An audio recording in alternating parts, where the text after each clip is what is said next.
আসসালামু আলাইকুম সুপ্রিয় দর্শক, সবাইকে অসংখ্য প্রীতি ও শুভেচ্ছা জানাচ্ছি ভিডিও পলিটিক্স নিউজ ইউটিউব চ্যানেলের পক্ষ থেকে। আমি শহীদুল ইসলাম। আজকে যে বিষয়টি নিয়ে কথা বলবো সেটি হচ্ছে ব্যারিস্টার রুমিন ফারহানা। প্রিয় দর্শক, তিনি সবসময় তার বক্তব্যগুলি খুব ভালো লাগে।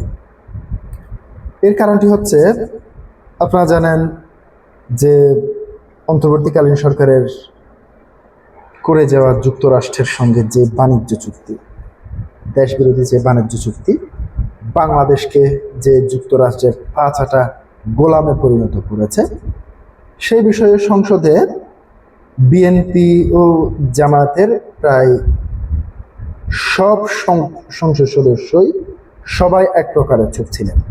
কিন্তু ব্যারিস্টার রুমিন ফারহানা তিনি তার বলিষ্ঠ কণ্ঠস্বর দিয়ে তার তীব্র প্রতিবাদ জানিয়েছিলেন। প্রিয় দর্শক, শুধু এই সময়টাই নয়, তিনি শেখ হাসিনা সরকারের সময়ও যখন বিএনপির পক্ষ থেকে তিনি সংসদে গিয়েছিলেন, তখন সরকারের ভুলগুলি চোখে আঙ্গুল দিয়ে দেখিয়ে দিয়েছিলেন। তিনি হচ্ছেন ব্যারিস্টার রুমিন ফারহানা।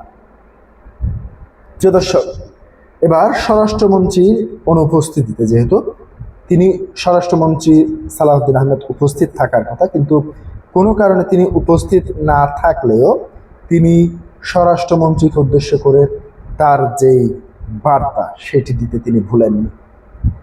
প্রিয় দর্শক, তিনি সম্প্রতি টিআইবির একটি প্রতিবেদন তুলে ধরে তিনি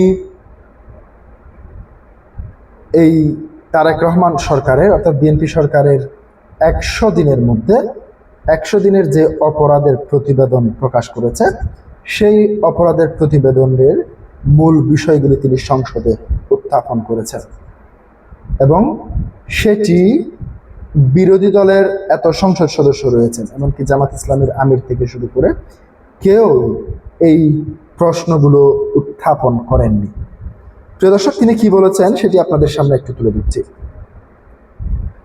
রুমিন ফারহানা বলেন, 100 দিনের দেশের অপরাধের গ্রাফ আকাশচুম্বী হয়েছে, যার মধ্যে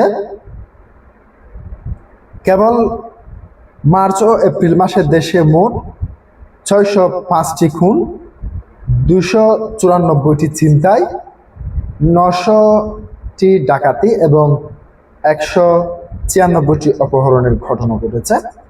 এমনকি এই আইন শৃঙ্খলা পরিস্থিতির মধ্যে খোদ পুলিশের ওপর হামলার ঘটনা ঘটেছে 119টি এবং চুরির ঘটনা ঘটেছে 2214টি। দেশের নারী ও শিশুদের নিরাপত্তা চরম বিপর্যয় চিত্র তুলে ধরে রুমিন ফারহানা সংসদে জানান, আলোচিত সময়ে নারী ও শিশু নির্যাতনের ঘটনা ঘটেছে 3496টি। এর মধ্যে ধর্ষণের শিকার হয়েছেন 78 থেকে 102 জন, গণধর্ষণের নির্মম শিকার হয়েছেন 30 থেকে 36 জন এবং ধর্ষণের শিকার শিশুর সংখ্যা প্রায় 49 থেকে 71 জন। এই পরিসংখ্যানে স্পষ্ট করে দেয় যে গত 3 মাসে বাংলাদেশের আইন শৃঙ্খলা পরিস্থিতির অবস্থা কতটা নাজুক ও ভয়াবহ রূপ ধারণ করেছে। সরকারের সার্বিক সফলতা এবং ব্যর্থতার দায় বর্ণন করে রুমিন ফারহানা বলেন, এই সরকারের অর্থনীতি এবং আইন শৃঙ্খলা এই দুটো বিষয়ে উপরেই সরকারের 90% সফলতা ও ব্যর্থতা নির্ভর করে, আর বাকি 50% অন্যান্য মন্ত্রণালয়ের উপর।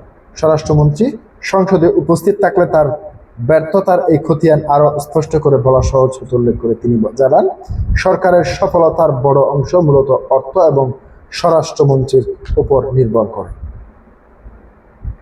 প্রিয় দর্শক, আজকে পর্যন্তই। আসসালামু আলাইকুম।